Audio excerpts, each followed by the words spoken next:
Last year, I completed a challenge to see how much I could accomplish in Stardew Valley in 100 in-game days. My main goal was to complete the community center and restore Pelican Town to its former glory, which was going to be a big deal for me. I had never been able to complete the community center before year 1 in a regular playthrough because I was never really ever efficient enough or lucky enough to actually do it. This time around, however, in a little over 90 in-game days, I was able to restore the community center, and my main goal in my 100-day challenge had been successfully completed. But Stardew Valley has an absurd amount of content to discover, so this naturally leads to the question: I wonder what I could accomplish in 200 days. And with that, the 200 days of Stardew Valley challenge began. This time around, my goals would be to be able to complete a lot of the big features added since this game's release, namely the movie theater, which replaces the Joja Mart if you restore the community center, which I did, and an entire new area called Ginger Island, of which I knew absolutely nothing about. The only thing I knew was that it was new to the game, it was vast, and I needed to get there. With our goals set and our 100 days playthrough loaded and looking just as we left it many months ago, it was time to get started, or rather, restarted. Welcome back to winter. Day 101, I still need the last battery pack to get to Ginger Island, and it's still the middle of winter time at this point. So the only thing I did today was to head to the mines to gather resources that I can use to make more bombs and more steps to help me get through the Skull Cavern. Day 102, I took a ton of materials to the desert trader so that I could get a ton of spicy eel meals, which are always good for movement speed and health. Afterwards, I decided to go a few floors down in the Skull Caverns to gather some resources, and pretty much not much else since iridium bats, which are what I'm looking for since they drop the battery packs, don't actually spawn until floor 40. Day 103 was a bit awkward. I tried to go to Clint's to upgrade my pickaxe to a steel pickaxe, but since I had restored the community center at this point, Clint's schedule was now a little bit different, and he now stays in the community center boiler room on Fridays pretty much all day. So I went through the mine that's attached to the quarry. You might have seen it off to the side a little bit. I don't really know what it's called, but I got the golden scythe reward that's at the very end. That night, I also decided to follow the trails on one of the secret notes I had acquired, just for fun, leading me to someone sitting in the truck next to the Joja Mart who asks for a rabbit's foot. Pretty strange interaction, but I kept the request in the back of my mind. Day 104, Clint's back, and so I decided to drop off my pickaxe finally. I cared for my animals, and I cleared out the secret forest and quarry, and I guess that's all I did that day for some reason. Day 105, I pretty much spent the entire day fishing for money. Even though I was working on all of these bundles, I still needed money to make things like the fishing pond, or if I needed to upgrade my house for casks, both of which would be things that would help me to finally complete the bundle for the movie theater. So I spent the day fishing for money today, and that's pretty much all I did. Day 106, my new pickaxe was ready to pick up, so I went to Clint's, picked it up, and then immediately started upgrading it to a gold pickaxe. I just wanted to make sure that I could get through the Skull Caverns as quickly as possible. Afterwards, just more fishing. Day 107 was a pretty boring day. I still needed more money, so more fishing. Day 108, my gold pickaxe was ready for pickup, and while I was at Clint's, I decided to crack open a ton of geodes that I had collected up until that point because why not? I donated every new mineral that I had to the library, then went through the mines to not only wreak havoc with my new, better, stronger pickaxe, but also gather more things, because I still needed to go through the Skull Cavern.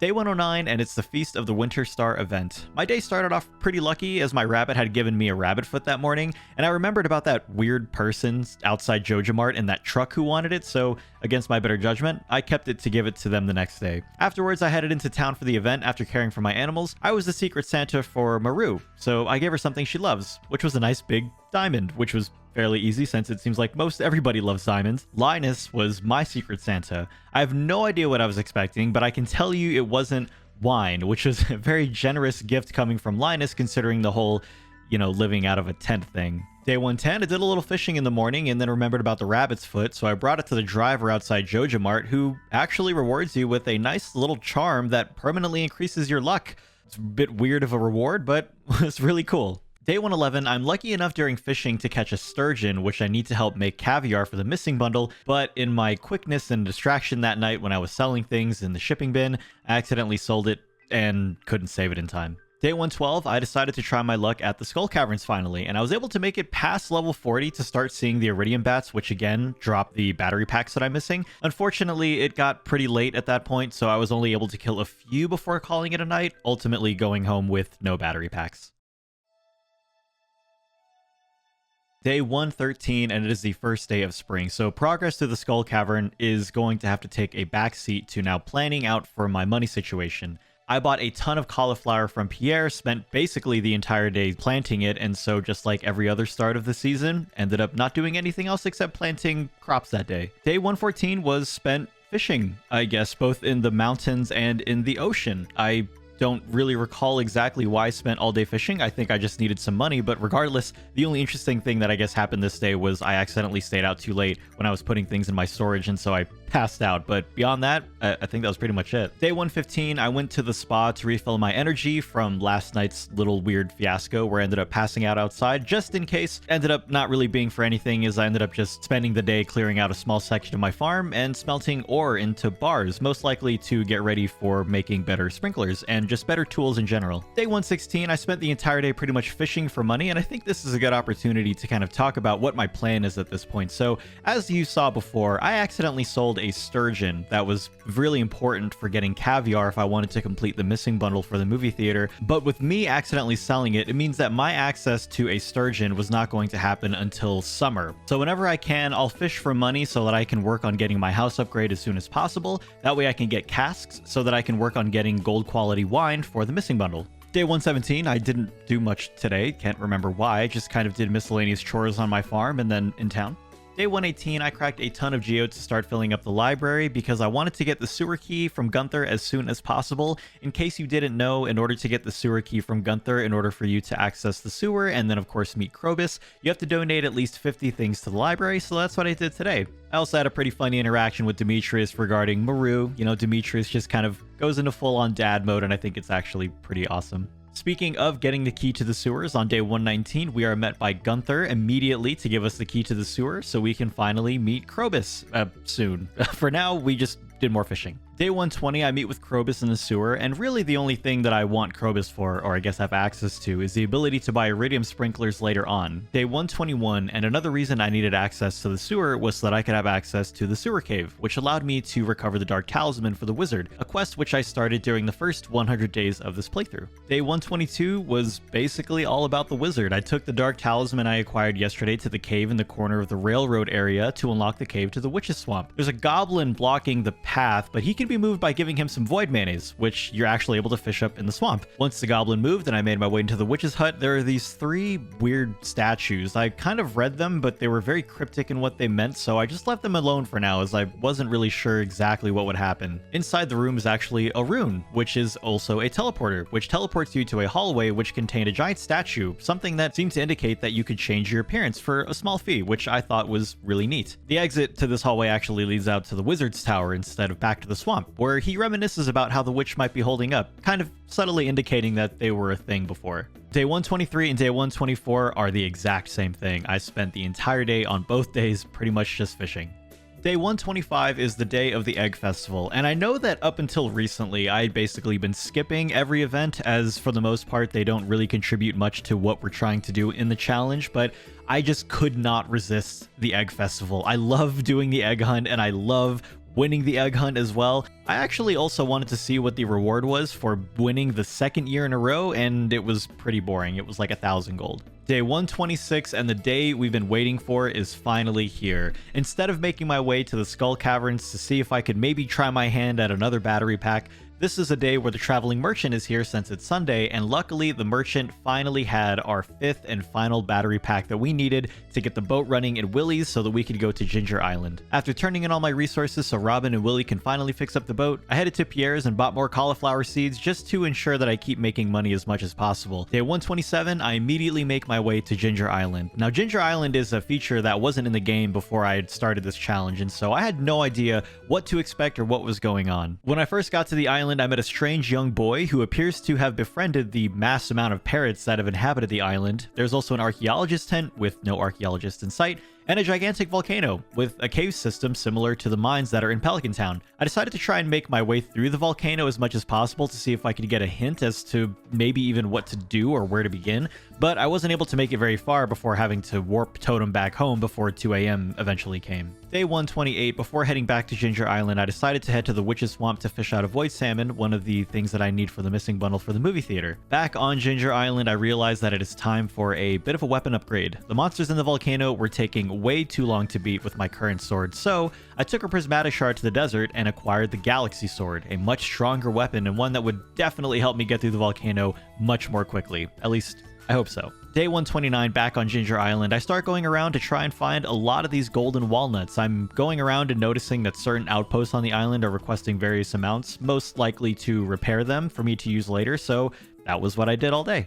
Day 130, I immediately started making my way through the volcano. I can see that getting through this volcano with my current setup is pretty much going to be an all-day endeavor, so I wanted to make sure that I started as early as possible. Luckily, with my new Galaxy Sword, I was able to make it to the end of the cave before the end of the day, where I noticed this gigantic forge at the very end, and it kind of looks like you are supposed to combine your tools or weapons with different minerals to give them different enhancements, which I thought was really awesome. Day 131 was just another golden walnut hunting day. There was this really funny but frustrating Simon Says minigame that took me about 20 in real life minutes to actually solve, but was actually quite fun.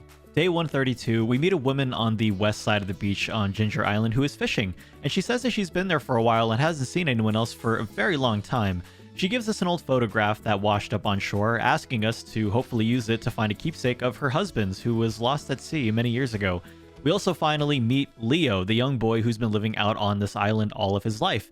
After acquiring a few more golden walnuts, I collect enough to complete the house upgrade on the island, allowing me to sleep here when it gets dark instead of trying to rush back to Pelican Town every time it got really late. Day 133, I noticed that the photo that was just given to us by the woman on Ginger Island is actually a war memento, and I also remember that Kent just returned back from the war. There's really no one else in Pelican Town that I think that this could even go to, so I bring it to Kent, and he actually recognizes the person in the photo as a close friend he fought with in the war, who unfortunately didn't make it home. As a thank you for showing him the photo and kind of letting him reminisce, he gives you some gourmet tomato salt. A strange way to say thank you, I suppose, but this quest has now become as clear as ever. This goes to someone else, who will give me something to give to someone else, and so on and so forth. Now that I know how this whole thing works, though, I decided to put that off for now because I needed to go hunting for more golden walnuts. Day 134, and I decided to go ahead and just finish the Widow's Fetching quest. I first start by taking the gourmet tomato salt we got from Kent to Gus. Gus is excited to use it in his recipes and gives us a Stardew Valley rose as a trade for the salt. Thinking about who would love this, I brought it to Sandy in the Calico Desert. She loves that it reminds her of being back in Stardew Valley, which she misses a lot, and gives us an advanced TV remote as her thank you. I remember that George is always watching television, and since he's in a wheelchair, I'm sure he would love a new, old remote to help him change the channel, which of course he does, giving us an Arctic shard, which is probably the weirdest gift anyone's given us in this whole line. It has somewhat of a magical sense to it, so we brought it to the wizard. He was fascinated and took it off our hands, and for my trouble gave me a wriggling worm. I'm sure this goes to Willie, but it was already getting super late doing this quest, so I decided to go home and give it to him tomorrow. Day 135, and as expected, Willie wants the wriggling worm to use to catch a catfish that he's been trying to catch for a while, and gives us a pirate's locket he found washed up on the beach in exchange.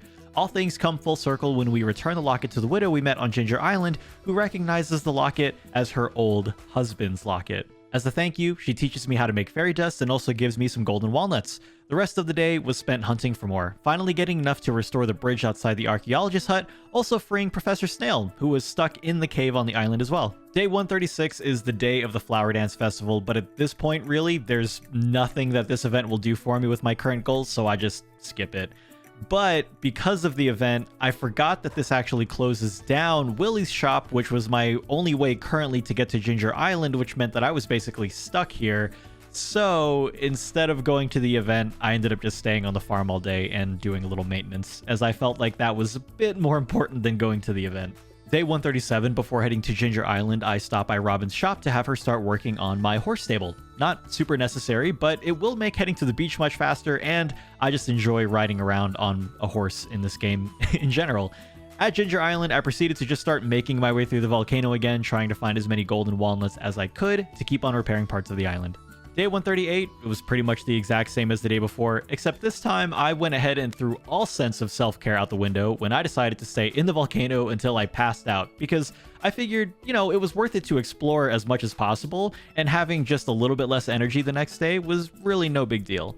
Day 139, more golden walnut hunting through the volcano, but also this was the day that Robin was done with our horse stable. So we have a horse finally, which I named Elmer. Day 140, more volcano, more golden walnuts. However, I did find out on this day that you could put hats on your horses, and I just found a really big pink bow in the volcano that day, so I put it on Elmer, and I just think it looks adorable. Day 141, and as always, the start of a new season. So I headed to Pierre's to buy a ton of red cabbage seeds, which would be the most profitable thing for me to be growing at this point. Not a lot, just enough to keep a decent cash flow going. In addition to that, my watering can was only a copper watering can at this point, so this, even with what I bought, ended up becoming an all-day ordeal regardless. Day 142, more golden walnut hunting through the volcano.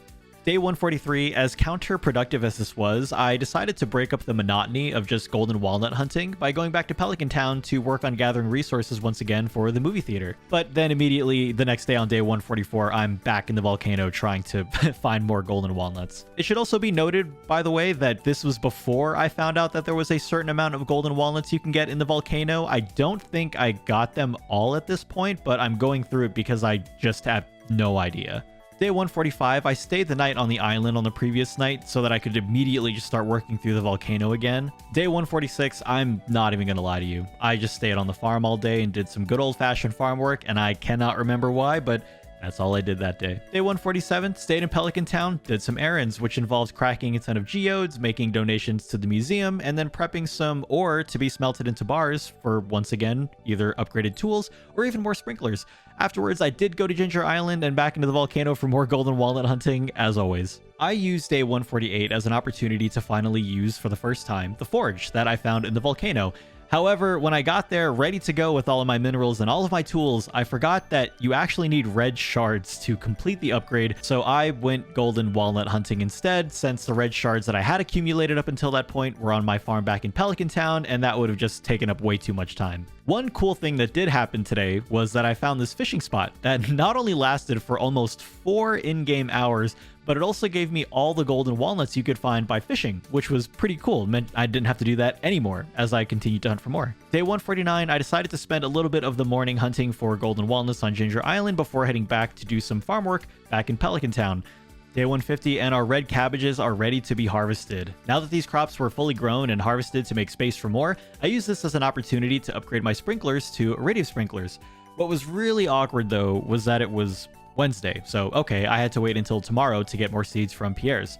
But when I checked the calendar, I also noticed that the luau was the next day, which also meant that Pierre's was going to be closed tomorrow too, which basically meant that my iridium sprinklers were going to be completely useless for at least 2 days while I wait for Pierre's to open for me to buy more seeds. So I just kind of placed more pathing down on the farm since it was already too late to do anything else at that point. As I mentioned before, today was the day of the luau, but I already knew I wasn't going to it since, just like the Flower Dance Festival, I didn't see any reason how going to it would have been helpful at all. What I did instead, which I found way more exciting, was finally taking the necessary materials I had gathered to the old Joja Mart to complete the missing bundle to begin renovating it into the movie theater. Day 152, and the movie theater is finally built. Now, just like Ginger Island, this wasn't in the game the last time I played before this, so seeing this brand new feature was really awesome. I bought a movie ticket and just kind of went by myself, although, I mean, I'd been skipping every significant social event this town had, so of course I would probably be going alone. The movie itself was interesting, short but enjoyable for what it was, all things considered. Afterwards, I was finally able to go to Pierre's to get some melon seeds so I can put those iridium sprinklers to good use finally. Day 153. At this point, my main goal is to acquire all of or as many golden walnuts as I can on Ginger Island, but I didn't want the farm to become entirely neglected just in case I was able to do it before the 200 days was up, so I went to Robin's and started moving the buildings around on the farm to start giving it a little bit more structure. Back on Ginger Island, I explored around this neat little pirate's cove and also saw this mermaid just kind of hanging out too in the middle of the rain. More on them later. Day 154, I spent the day setting up some fencing around some of the farm buildings, laying out more pathing, overall just trying to prepare my farm for the future for when I hopefully get enough golden walnuts to finish my current quest. Days 155 through 158 are pretty much exemplifications of this, as I don't do anything those days except for just hunting golden walnuts. Luckily though, on day 158 I was able to turn in enough to complete the trading hut, which doesn't really do anything for me now, but was really cool to finally complete. Day 159 I decided was going to be a profit day. I bought a lot of red cabbage seeds from Pierre's and spent the entire day planting them. Day 160, I decided to finally bring all of the necessary materials to the forge and the volcano to make a galaxy sword even more amazing than it already was. And then of course I spent the rest of the day hunting for golden walnuts, which of course I also did on day 161. Day 162, I used some of my golden walnuts to renovate the mailbox at the house on Ginger Island, and of course we spent some golden walnuts, so we must hunt for more. Day 163, I was pretty sure I hadn't collected the full amount of golden walnuts that you can find in the volcano. I think it's something like 17 golden walnuts you can find in the volcano total, so I spent pretty much the entire day hunting for more just in case. I hadn't been keeping track of how many I had found up until that point, so I didn't know.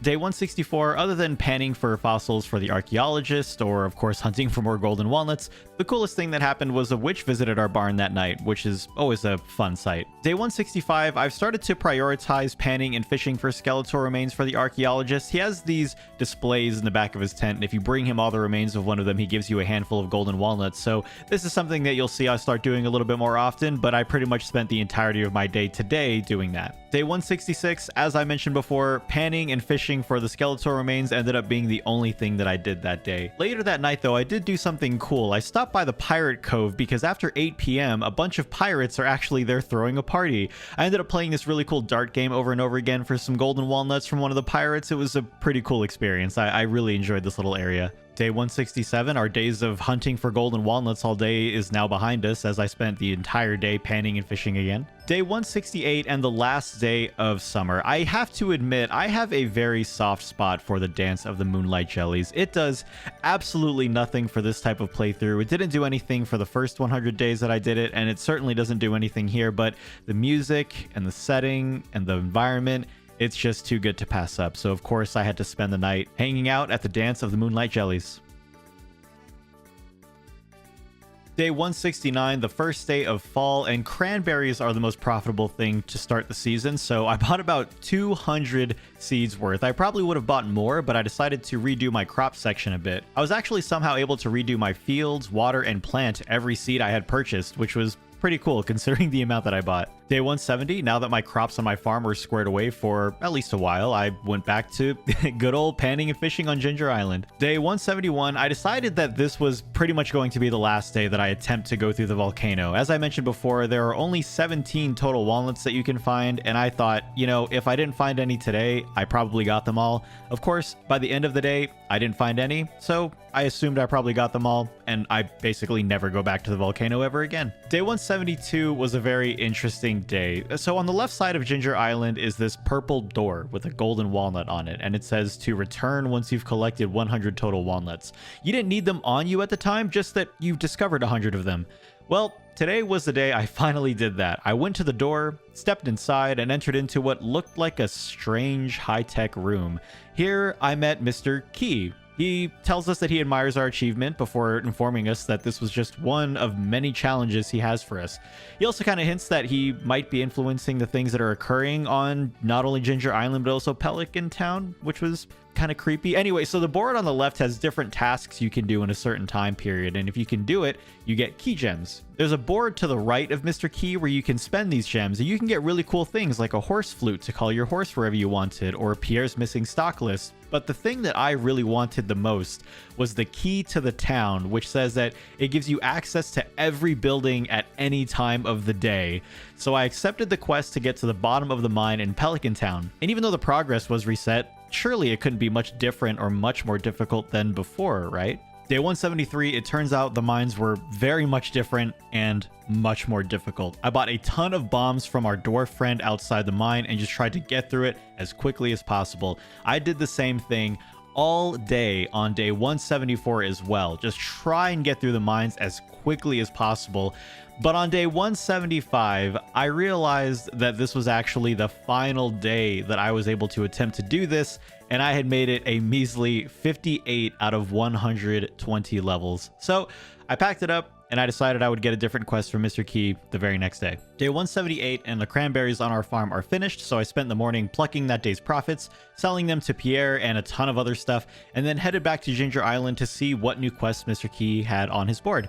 One quest wanted me to find 500 key beans and then grow them into 500 key fruit in 21 days, which I had no idea how long that was actually going to take. And the other one was to find 100 items of like 6 different colors. So I chose the colors one. I mean, I'm pretty good at hoarding in this game, and so I should hopefully have had most of what I could use already stored away somewhere. Day 177, I'd been giving presents to Robin for a while to get my friendship level up with her. That way, she could give me the recipe for a drum block, which you'll see why later. I also continued cleaning out portions of my farm, getting ready for any future buildings to be placed, if at all. Plus, the idea of not having at least a somewhat clean farm at the end of this whole challenge kind of bothered me. Day 178, I have all the colors I need to fulfill Mr. Key's request, except for red. My cranberries were still growing, so my intention was to use them for that instead of selling them. So at this point, I'm really just waiting for them to be done. So I filled my day with the usual farm stuff. Day 179, I decided to buy a ton of new animals from Marnie to fill my barn and coop with while I waited for the cranberries to grow.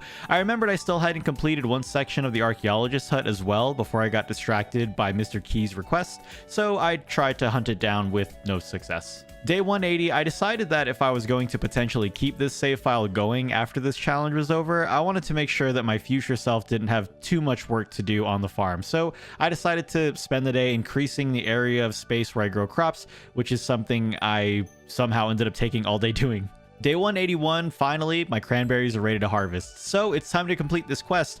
I took all 100 to Mr. Key's place on Ginger Island, ready to turn everything in, and I forgot everything in the bins at home. So I simply decided, you know what, I'll just come back to this tomorrow and we'll just do it then. Day 182, we did it then. After turning in all 600 items to Mr. Key, I finally had enough gems to buy the key to the town.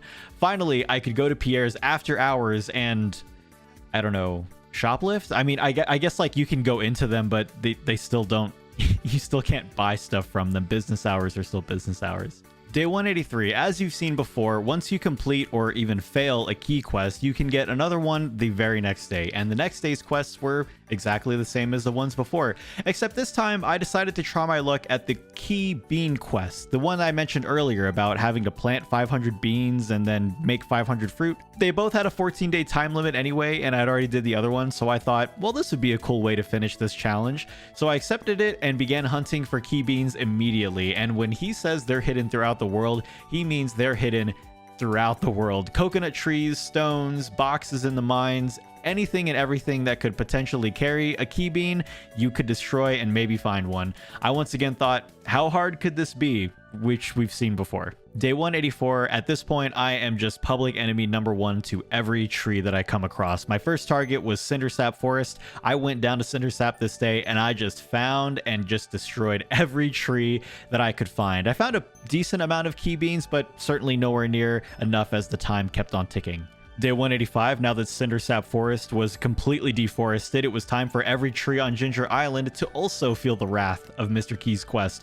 After chopping down every tree I could find again, I headed back to my farm to plant the key beans that I found to make sure that no bean goes unwasted. Day 186, I tried my hand at breaking rocks in the mines for some beans, which wasn't entirely successful. I found a few, but not enough to warrant the time spent. I think I found my beans chopping down trees mainly. Speaking of which, if the desert trees also thought that they were safe and thought that I forgot about them, they were dead wrong. Luckily, later on in the middle of the night as well, we were visited by a fairy to help with the crop growing, which was great. So once again, I'm incredibly positive that this key bean quest can be done. Day 187, I harvested quite a few fully grown key fruits finally and immediately put them into a ton of seed makers that I had made. The plan was now incredibly simple. I was going to harvest a ton of key fruit, turn them into seeds using the seed makers, plant them, and repeat. And this would hopefully offset any days where I couldn't find that many key beans out just in the world. And this became the process for every subsequent day for about a week of in-game time. I would spend the morning harvesting the fruit, wait for them to turn into beans in the makers, plant them, go out in search of more, so on and so forth. I even had speed grow under all of them and the agriculturist profession to speed that up even more. So for a while, it seemed like it was going really, really fast. It was super efficient and it was going to be possible until day 195. On day 195, I was informed by my live stream chat at the time that this challenge no longer seemed doable. You see, I had mathed out how many seeds I would have to plant by this point, and my math had added up to basically me being able to submit all 500 key fruit after 14 days. What I didn't take into account, however, or know at the time, was that the day you accepted the quest counts as day 1, and day 14 would actually be the day the board would reset with new quests. I accepted the quest on the 15th day of this season, which means that the final day to submit 500 fruit would be the 27th. I defeatedly restarted the day and opted to instead just sell all the key fruit I've been making at that point. And I mean, key fruit only sells for 1 gold. So at the end of the whole thing, for all of my efforts, for all of the time spent, for all of that calculation, I made about $300. Day 196, almost as if I just can't get enough, I'm back to Key's request board to see if maybe I can complete one more challenge before the end of my 200 days is up. And the Grange quest is still there, the one where you have to get 100 items of different colors. The hoarder in me was incredibly thankful because luckily after I'd accepted the quest, I went and saw that I had more than enough things still in my storage to complete this quest the same day that I accepted it. Easiest key gem acquisition ever. Day 197, and as always, a new season begins, but I forego planting any crops this time and opt to head straight to Mr. Key's board to see what I could get into. There's a quest this time around to catch legendary fish in 3 days, and a quest to ship 100,000 gold worth of freshly cooked items, which is something I haven't done not one time in this whole playthrough. So of course I chose the fishing one. My first stop was the river behind the movie theater to catch Miss Angler, then to the ocean to catch the son of the crimson fish, and then to the sewers to catch the radioactive carp. Day 198, I spent the entire day in Mountain Lake trying to catch the Legend 2.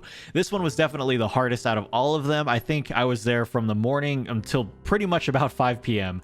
Luckily, I was able to walk away with it before it got too late. I decided not to wait too much longer and go ahead and take all the fish that I had caught and turn them in for the key gems now. And with that, I bought a horse flute to be able to call my horse from anywhere, which is really cool, but not as awesome as the Mr. Key hat that I bought for my horse as well for us to be able to match. Day 199. Do you remember that archaeologist thing I keep never finishing? Well, today I finally finished it. I found the last snake vertebrae.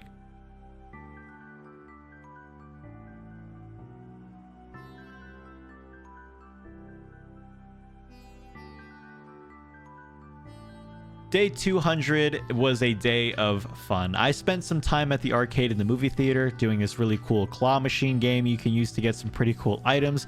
I actually went around and also pet my farm animals to thank them for their service in this 200 days challenge, of which they were all incredibly upset because I was neglecting them for Mr. Key's ridiculous challenges. And with that, I would say that the cap on the 200 days of Stardew Valley challenge had been placed. Overall, my 200 Days of Stardew Valley challenge was a lot of great fun. As I mentioned before, the movie theater and Ginger Island were not a part of this game the last time that I was really into it. And so to be able to unlock not only both of them, but then to experience them as much as I did and see all the new features, and then to not even have completely seen everything is pretty amazing. And it really just goes to show the scale of the game and how much more there is beyond the surface of what you see as just a regular farming simulator. I really enjoyed what I was able to accomplish in the first 100 days of my Stardew Valley playthrough, and I would say that the 200 days playthrough was equally as cool too. I'm not sure if a 300 days of Stardew Valley video will be in the works after this, because at that point it'll kind of just be a full-blown playthrough. But if you guys enjoyed this video, and heck, maybe even want to show some support that you'd want to see this playthrough continued on in the future, please be sure to give this video a like, and also be sure to subscribe for more from me in the future. Thank you all so much for watching, everybody. I hope you enjoyed, and I will see you all in the next video. Thank you so much. Have a great day.